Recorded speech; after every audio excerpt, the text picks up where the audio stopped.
Tuhan firman-Mu ajaib, kekal meski gunung menghilang. Tiada huruf yang gagal, tak terpatahkan sia-sia. Hidup seperti-Mu ya Allah, lebih dari emas. Aku bersaksi kitab-Mu, kitab yang suci. Terdengarkan firman-Mu, hibur hati yang duka. Terangilah langkahku kemanapun ku pergi. Biarkanlah firman-Mu berkuasa atasku. Ubahkanku, bebaskanku, ku mau menyenangkan-Mu.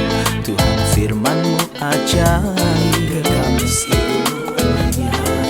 Ubah dan bebaskan aku, mau menyenangkan-Mu.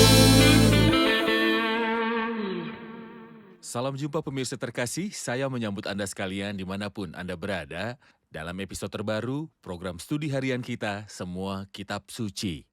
Dalam studi kita dari surat kepada Efesus, salah satu surat dari penjara yang ditulis oleh Rasul Paulus dari penjara di Roma, kita telah sampai di pasal 5, dimulai dari ayat 17 sampai akhir pasal ini. Kita telah berbicara pada episode sebelumnya tentang hidup dalam kasih sebagai anak-anak Allah. Hidup dalam kasih dan juga hidup dengan hati-hati, jangan seperti orang bodoh. Tapi seperti orang bijak menggunakan waktu yang ada karena hari-hari ini adalah jahat.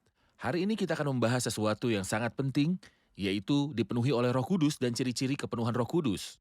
Kemudian kita juga akan berbicara tentang suami istri dan bagaimana rumah tangga Kristen yang seharusnya. Kemudian rahasia besar yang berhubungan dengan hubungan Kristus dan juga gereja. Untuk memulai izinkan saya untuk menyambut tamu kehormatan di studio, seorang hamba Tuhan, Saudara Yosef Riyad. Selamat datang Saudara Yosef. Tuhan berkati Anda. Sebuah kehormatan. Tuhan berkati Anda. Kami juga menyambut hadirin di studio, selamat datang. Saudara Yosef pembuka dari episode hari ini, dari ayat 17 sampai ayat 21, berkata, sebab itu janganlah kamu bodoh, tetapi usahakanlah supaya kamu mengerti kehendak Tuhan, dan janganlah kamu mabuk oleh anggur, karena anggur menimbulkan hawa nafsu, tetapi hendaklah kamu penuh dengan roh. Dan berkata-katalah seorang kepada yang lain dalam mazmur, kidung puji-pujian, dan nyanyian rohani.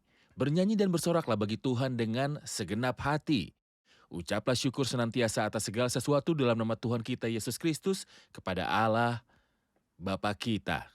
Dan rendahkanlah dirimu seorang kepada yang lain di dalam takut akan Kristus. Saya ingin meminta komentar dari Anda sebelum ia berbicara tentang dipenuhi dengan Roh Kudus. Sebab itu janganlah kamu bodoh, tetapi usahakanlah supaya kamu mengerti kehendak Tuhan.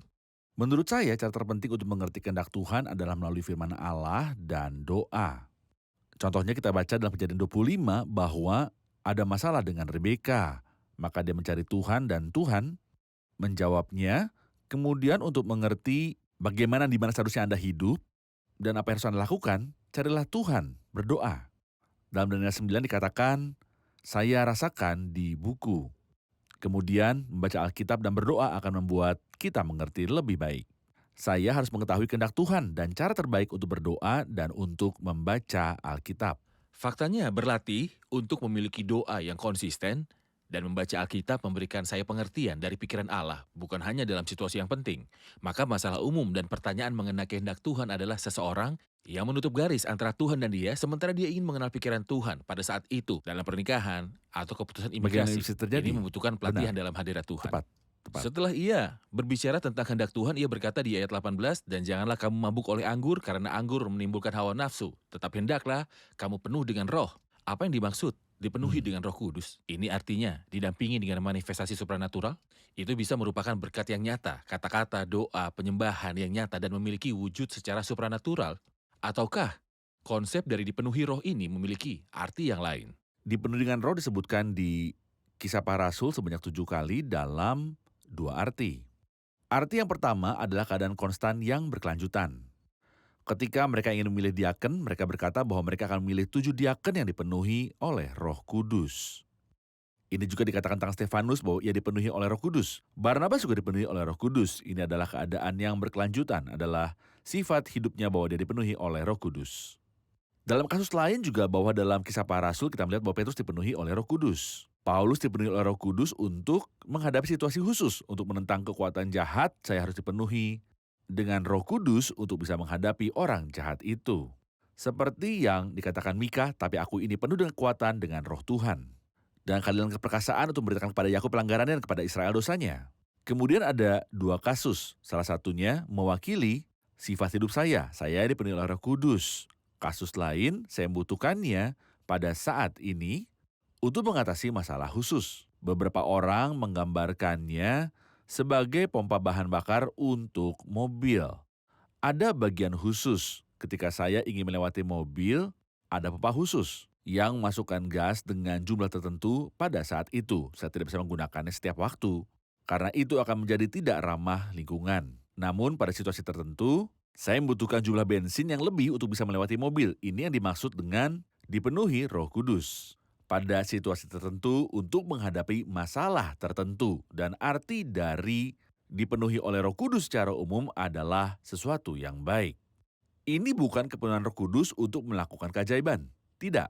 Seperti Yohanes Pembaptis yang dipenuhi oleh Roh Kudus kandungan ibunya dan ia tidak melakukan keajaiban apapun. Maka ciri yang dimaksud dengan dipenuhi Roh Kudus, apakah ciri-ciri dari kepenuhan Roh Kudus? Menurut saya terdapat pada ayat-ayat ini. Ia mengatakan 3 hal. Pertama, dan berkata-katalah seorang kepada yang lain dalam mazmur, kidung, puji-pujian, dan nyanyian rohani. Ini nomor 1. Nomor 2 adalah mengucap syukur. Nomor 3 adalah merendahkan diri. Ketika Anda temukan orang percaya yang selalu bernyanyi dengan sukacita, dan yang selalu mengucap syukur bukan hanya sekali, tapi ia mengucap syukur dalam segala hal dan untuk segala hal. Ketika Anda menemukan orang percaya yang merendahkan diri dan tidak sombong dalam perkataannya dan kegigihannya, maka Anda akan melihat orang percaya yang dipenuhi oleh Roh Kudus.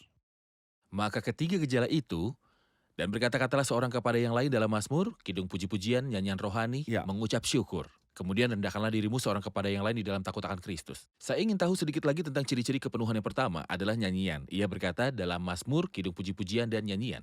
Apakah semua itu memiliki arti yang sama atau memiliki arti yang berbeda? Aturan umum dalam firman Allah, saya tidak bisa berkata bahwa apapun memiliki arti yang sama. Setiap kata memiliki arti yang inspiratif. Tentunya ini bukan berarti bahwa itu semua memiliki arti yang bertentangan. Tapi maksudnya adalah arti yang berbeda. Misalnya? Contohnya mazmur. Pertama saya ingin mengatakan bahwa pada hari-hari Musa ada 3 ungkapan yang disebutkan pada awal dari kitab Keluaran. Bebaskanlah mereka agar mereka melayani aku.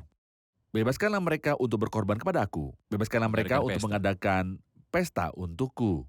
Saya melihat bahwa mazmur adalah tindakan. Bebaskanlah mereka untuk melayani aku. Lagu itu adalah korban. Untuk berkorban kepada aku. Nyanyian rohani berhubungan dengan pesta. Untuk mengadakan pesta untukku. Hal yang lain, mazmur berarti pembicaraan eksperimental. Saya bisa menggunakan kitab mazmur itu sendiri, dan itu dipenuhi dengan kesaksian dari anak Allah, atau ada banyak lagu yang kita nyanyikan yang merupakan eksperimental, seolah ia ada bersamaku sepanjang jalan. Allah dari ayah dan leluhur kita, janjimu ada untuk kita dan keturunan kita. Ini merupakan lagu eksperimental. Kemudian kidung puji-pujian, saya muji Allah dan mengucap syukur, engkau sangat hebat. Kehebatanmu tanpa batas, ini adalah kidung puji-pujian. Kemudian nyanyian rohani yang bisa ditujukan untuk orang berdosa, mengajak mereka untuk bertobat, dan orang percaya mengajak mereka untuk melayani, untuk menjadi kudus dan saleh. Inilah nyanyian rohani. Kemudian ada mazmur kesaksian. Kidung puji-pujian, saya mengangkat pujian pada Tuhan. Kemudian nyanyian rohani untuk orang-orang untuk mendorong orang percaya agar menjadi kudus dan saleh, untuk mendorong orang berdosa agar bertobat dan kembali. Terima kasih, kita rehat sejenak dan akan segera kembali. Pemirsa terkasih, kami akan segera kembali setelah rehat. Gereja adalah mempelai Kristus, dan dia telah diterima, menerima, dan akan menerima tanda yang paling indah dari kasih-Nya, selagi ia memberikan dirinya untuk gereja pada masa lalu. Dan saat ini ia mengelilingi mempelainya, dengan kasih-Nya memurnikan dia, membuat dia bertambah dan mempersiapkan dia untuk pertemuan yang agung. Dan di hari yang akan datang ia akan membawa mempelainya untuk dirinya sendiri, untuk pernikahannya tanpa cacat, celah, atau kerusakan apapun. Bahwa sang mempelai akan menjadi megah dan kudus. Itu merupakan tujuan dari Allah Bapa kita dalam kekekalan, dan itu akan digenapi suatu hari nanti dalam kekekalan yang bahagia dengan penebus kita dalam rumah Bapa kita. Berkuasa atasku, ubahkanku, bebaskanku, ku mau menyenangkanmu. Tuhan firman-Mu ajaib, kami seluruhnya. Ubah dan bebaskan aku, mau menyenangkanmu. Kami telah kembali pemirsa terkasih untuk melanjutkan diskusi kita di surat kepada Efesus pasal 5 ayat 17 sampai akhir dari pasal ini. Saudara Yosef, sebelum kita meninggalkan bagian dipenuhi oleh Roh Kudus, disebutkan di Alkitab apa yang disebut dengan baptisan roh dan juga dipenuhi oleh Roh Kudus. Dan roh yang tinggal diam. Apakah ungkapan-ungkapan ini Oke. memiliki arti yang sama atau adakah perbedaan antara ungkapan yang satu dengan yang lainnya? Menurut saya, itu semua menuju kepada Roh Kudus yang tinggal diam di dalam kita, tapi dengan nama yang berbeda, ia mengungkapkan hal yang berbeda. Baptisan sebagai hasil dari tinggalnya Roh Kudus dalam orang percaya yang ditambahkan kepada bagian dari tubuh Kristus. Kita sudah membaca di 1 Korintus 12 ayat 13, sebab dalam satu roh kita semua telah dibaptis menjadi satu tubuh. Maka tinggalnya Roh Kudus, apa yang ia lakukan ketika ia tinggal dalam saya? Ia menambahkan saya kepada tubuh Kristus. Apakah ini berlaku untuk semua anak-anak Allah? Ini untuk semua anak Allah. Ini tidak ada hubungan dengan apa yang kadang kita dengar tentang kepenuhan secara khusus, yaitu berbicara dalam bahasa roh atau ciri-ciri kepenuhan tubuh yang bergetar atau emosi yang meluap-luap. Ini tidak ada hubungannya dengan hal-hal ini sama sekali, karena apa yang dikatakan dalam 1 Korintus 12 ayat 13, saya ingin berkata bahwa materai Roh Kudus adalah sesuatu yang saya tidak memiliki bagian di dalamnya. Ketika kamu percaya kepada Dia, kamu telah dimateraikan. Maka yang telah saya lakukan adalah percaya kepada Kristus, kemudian Roh Kudus memateraikan dan tinggal dalam saya. Namun hal dipenuhi saya memiliki peran. Peran negatif dan positif. Peran negatif adalah untuk mengosongkan hati saya dari segala isinya. Saya tidak bisa mengisi cawan ini dengan isi yang baru sebelum saya mengosongkannya dari isi yang lama. Hati saya dipenuhi dengan banyak hal, saya harus mengosongkannya, maka Kristus akan mengisinya. Ketika pikiran dipenuhi, ini adalah sisi positif. Dengan Kristus, maka saya diisi dengan Roh Kudus. Ada beberapa hal yang saya katakan, ini adalah satu baptisan. Tinggal diam secara permanen, urapan yang teguh, dan diisi secara terus-menerus. Saya akan katakan lagi. Satu baptisan, tinggal diam secara permanen, urapan yang teguh. Dan diisi secara terus-menerus, maka hari ini saya dipenuhi Roh Kudus. Ini bukan berarti saya dipenuhi selamanya. Saya membutuhkannya lagi seperti yang dikatakan firman, tapi biarlah kamu dipenuhi oleh Roh Kudus atau tetaplah dipenuhi oleh Roh Kudus. Maka tidak ada firman dalam Alkitab untuk dibaptis dalam roh. Tidak ada. Karena saya harus mencarinya dan mengejarnya. Karena itu telah terjadi ketika saya menerima Kristus dan Roh Kudus yang tinggal di dalam diri saya. Benar. Saya telah ditambahkan kepada kesatuan yang dibentuk pada hari Pentakosta, yaitu tubuh Kristus. Benar. Namun ada firman yang mengatakan agar kamu dipenuhi oleh Roh Kudus. Tanggung jawab. Dipenuhi dengan Roh Kudus adalah ketika roh itu menguasai setiap bagian dalam diri saya dan menempatkan Kristus dalam diri saya. Maka saya dipenuhi dengan Roh Kudus. Bukan saya menambahkan Roh Kudus. Baiklah. Baiklah. Kita akan menerima pertanyaan dari hadirin di studio. Ia berbicara tentang istri yang harus tunduk kepada suami, dan pada bagian berikutnya kita mendengar bahwa ada beberapa yang tidak suka tunduk karena mereka merasa ini berarti merendahkan harga diri mereka. Namun Tuhan berkata kita harus tunduk. Maka kami ingin mengerti apa yang dimaksud dengan tunduk, dan haruskah saya tunduk walaupun pihak lainnya tetap salah kepada saya? Ini sangat penting. Istri yang harus tunduk yang dikatakan dalam bagian berikutnya, hai istri, tunduklah kepada suamimu seperti kepada Tuhan. Kita ingin tahu arti dari tunduk. Ketika Allah menciptakan aturan dalam ciptaan, Ia bertujuan bukan untuk menciptakan Adam dan Hawa secara bersamaan, namun Ia menciptakan Adam terlebih dahulu, kemudian menciptakan Hawa untuk Adam. Aku akan memberikan penolong baginya. Maka sesuai dengan tujuannya dalam ciptaan, Allah membuat pola pikir ini. Apakah itu? Bahwa laki-laki mencintai istrinya seperti dirinya sendiri. Maka ia mengambilnya dari tulang rusuk laki-laki, dari sisinya agar menjadi dekat dengan hatinya. Ia juga menciptakan perempuan untuk tunduk terhadap laki-laki. Tentunya pembicaraan ini pada masa kini. Dan mungkin bahkan sebelumnya dari abad ke-20 adalah pembicaraan yang tua. Namun firman Allah untuk umatnya laki-laki atau perempuan. Firman Allah di atas segala pertimbangan. Jika peradaban menganggap bahwa firman Allah adalah gaya lama, maka saya percaya bahwa setiap umat Tuhan harus tinggal dalam firman Allah walaupun itu dianggap sebagai gaya lama. Sebab demikianlah caranya perempuan-perempuan kudus dahulu berdandan, yaitu perempuan-perempuan yang menaruh pengharapannya kepada Allah dan mereka tunduk kepada suaminya. Sama seperti Sarah taat kepada Abraham dan menamai dia tuannya. Seperti wanita takut akan Tuhan merendahkan dirinya dikatakan seperti kepada Tuhan. Dikatakan dalam Kolose sebagaimana seharusnya di dalam Tuhan, yang artinya Tuhan membuat peraturan ini dan setiap wanita yang takut akan Tuhan ingin menghormati Allah. Ganjarannya bukan dari lingkungan, bukan juga dari suami, walaupun ketika sang suami menyadari bahwa sang istri tunduk, ia akan menghormati dan menghargainya. Tapi, jikalau sang suami tidak melakukan itu dan tidak menghargainya, apresiasi dan ganjaran akan datang dari Allah. Karena untuk menghormati dia, sang istri tunduk kepada suami. Karena ada gambaran bisa menjadi utuh, kata-katanya harus terarah. Sama seperti Kristus adalah kepala jemaat, dialah yang menyelamatkan tubuh. Karena itu sebagaimana jemaat tunduk kepada Kristus, demikian juga istri kepada suami dalam segala sesuatu. Ia menghubungkan hal ini dengan gereja yang tunduk pada Kristus. Bagaimana gereja tunduk terhadap Kristus?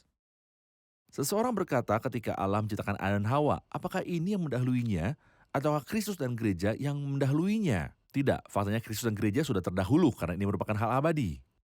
Kemudian ketika Allah memutuskan untuk menciptakan Adam dan Hawa, ini sesuai dengan contoh yang ada dalam pikiran abadinya. Kemudian ia menciptakan Adam dan Hawa sesuai dengan contoh Kristus dan gereja. Maka di sini kita kembali ke contoh yang asli.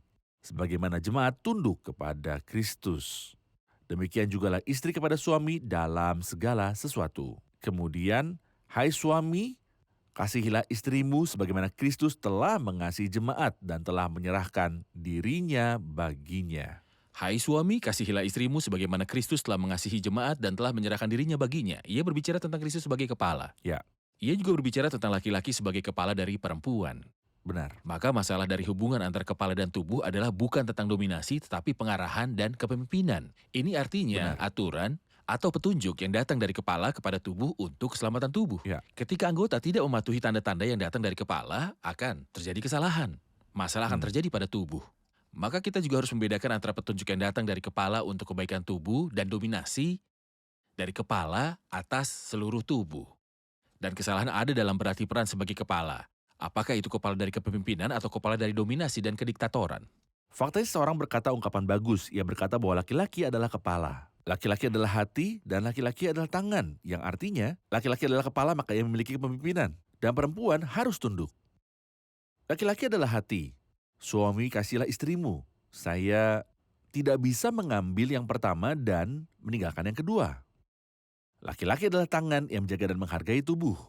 Maka ketika saya merasa dingin, siapa yang memberikan perintah untuk saya menyelimuti kaki saya? Kepala memberikan perintah kepada tubuh untuk bangun karena kaki merasa dingin.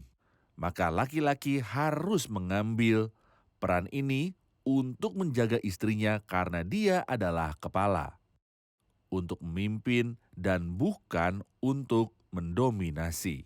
Hati untuk mengasihi dan tangan untuk memberi. Maka hubungan antara kepala dan tubuh adalah hubungan dari pengarahan, dukungan, kehangatan, dan juga kepemimpinan.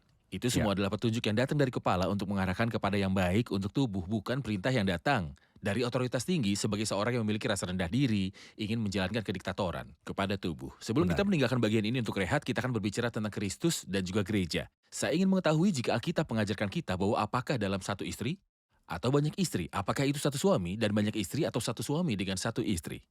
Saya ingin mengatakan bahwa orang pertama yang memulai peraturan jahat ini adalah orang yang jahat. Kita belajar dari Alkitab.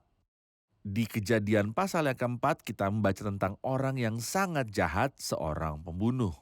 Tidak, orang kurang ajar, teroris, sebut apapun yang Anda inginkan. Ia adalah orang pertama di dunia yang memulai peraturan poligami. Benar bahwa setelahnya terdepan laki-laki yang takut akan Allah.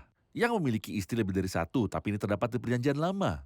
Seolah-olah Allah mengizinkan ini dalam perjanjian lama sebagai ujian dalam jangka waktu tertentu. Ia menikahi lebih dari satu. Apakah kamu sekarang bahagia karena kamu memiliki lebih dari satu istri? Tidak ada aturan Alkitabiah untuk Ia menyatakan mengizinkan bahwa Anda tapi ia bisa tidak menikahi memberitakan sama lebih sekali dari dan satu istri. sebaliknya.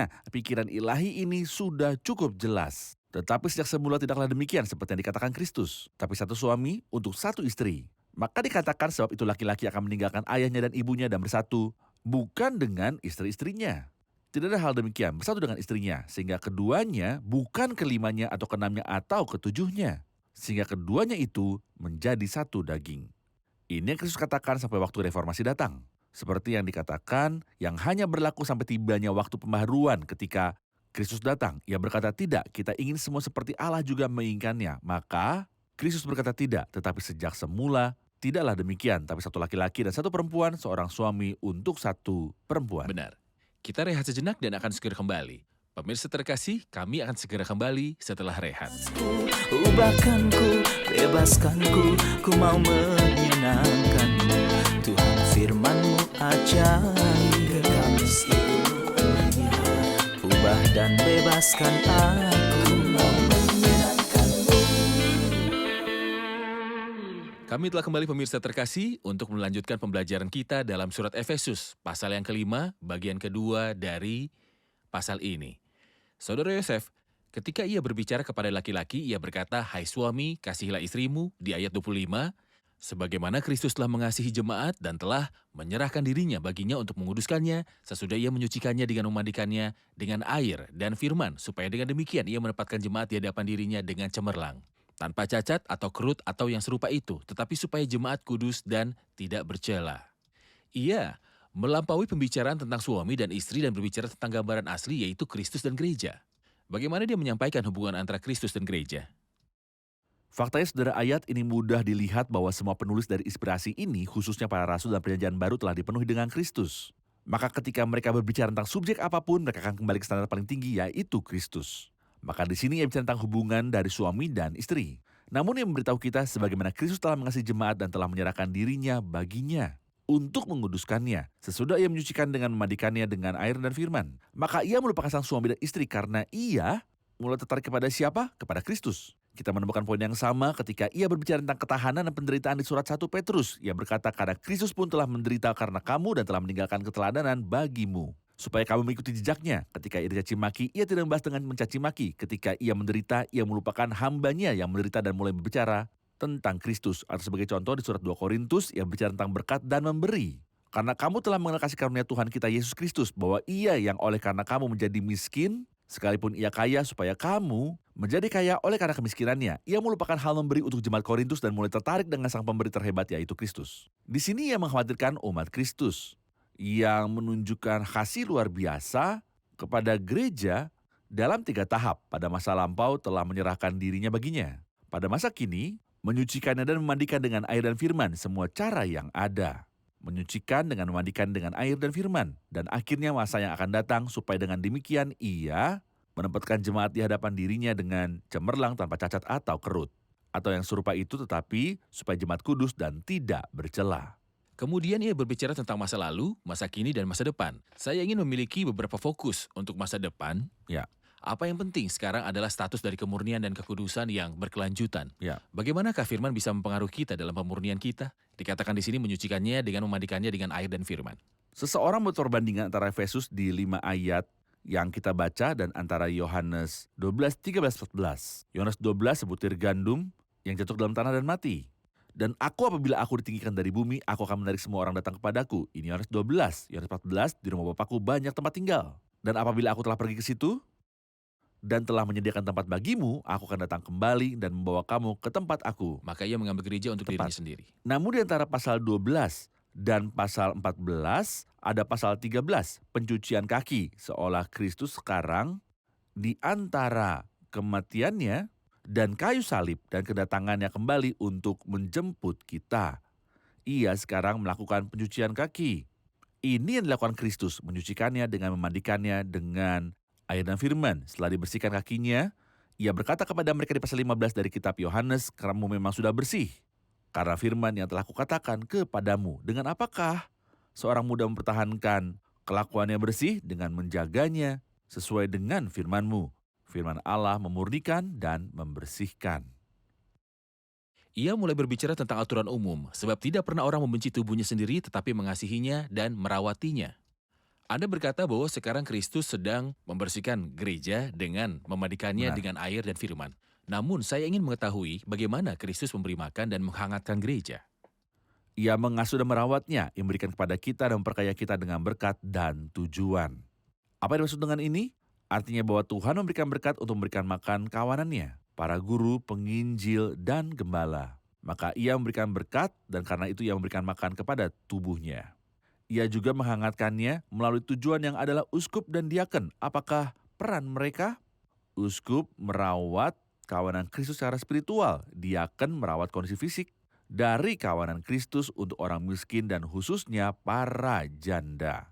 Seolah manusia adalah roh, jiwa, dan tubuh dan Allah mempedulikan roh dari orang percaya dan jiwa mereka dan tubuh mereka juga. Maka gereja harus peduli terhadap jiwa-jiwa dari orang kudus dan ini adalah tujuan dari uskup, gembala, para tetua, pengawas untuk menjaga kesehatan rohani dari gereja Allah dan untuk diaken, mereka harus menjaga kesehatan jasmani khususnya orang miskin dan khususnya para janda. Benar, kita akan mendengarkan pertanyaan dari hadirin.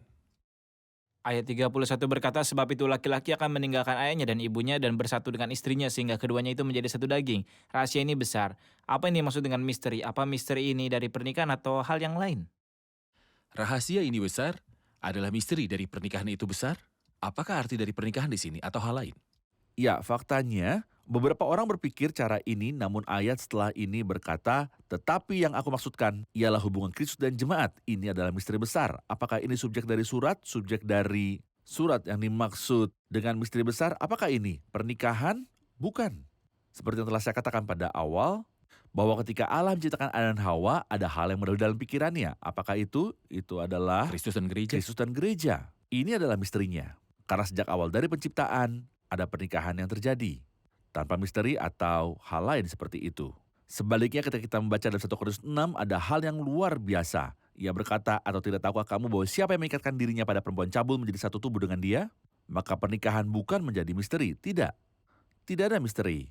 Dalam pernikahan ada deklarasi dan pernyataan bahwa seorang berhubungan dengan seorang. Namun misteri besar yang dikatakan Rasul Paulus adalah tetapi yang aku maksudkan ialah hubungan Kristus dan jemaat. Anda tahu bahwa laki-laki mempresentasikan peran Kristus dalam pernikahan.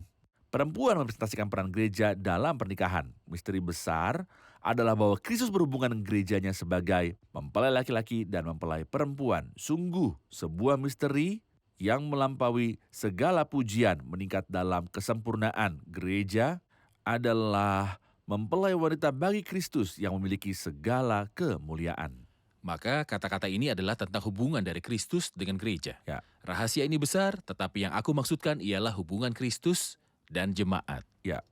Terima kasih untuk penjelasan ini, Tuhan berkati. Kita tunduk kepada Alkitab, Ya. kita akan tunduk terhadap apa Amin. yang Alkitab katakan.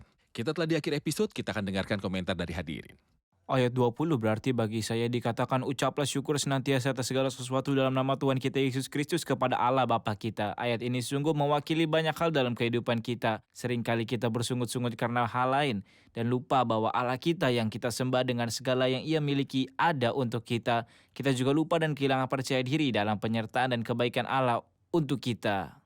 Menonjol bagi saya karena peran laki-laki di rumah bukan hanya memimpin tapi juga mengasihi dan memberi. Tunduk adalah hal yang baik karena dengan saya tunduk, saya mewakili ketaatan gereja kepada Kristus. Terima kasih, Tuhan memberkati. Terima kasih, Saudara Yosef. Kita lanjutkan diskusi di episode selanjutnya. Amin.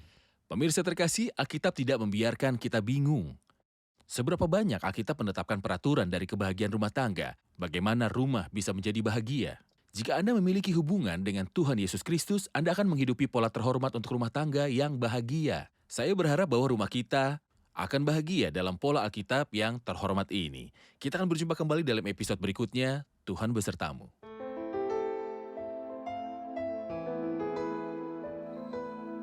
Tuhan firman-Mu ajaib, kekal meski gunung menghilang. Tiada huruf yang gagal, tak terpatahkan sia-sia. Hidup seperti-Mu ya Allah, lebih dari emas. Aku bersaksi kitab-Mu, kitab yang suci. Mendengarkan firman-Mu, hibur hati yang luka. Terangilah langkahku, kemanapun ku pergi. Biarkanlah firman-Mu berkuasa atasku. Ubahkanku, bebaskanku, ku mau menyenangkan-Mu. Tuhan firman-Mu ajaib, ubah dan bebaskan aku.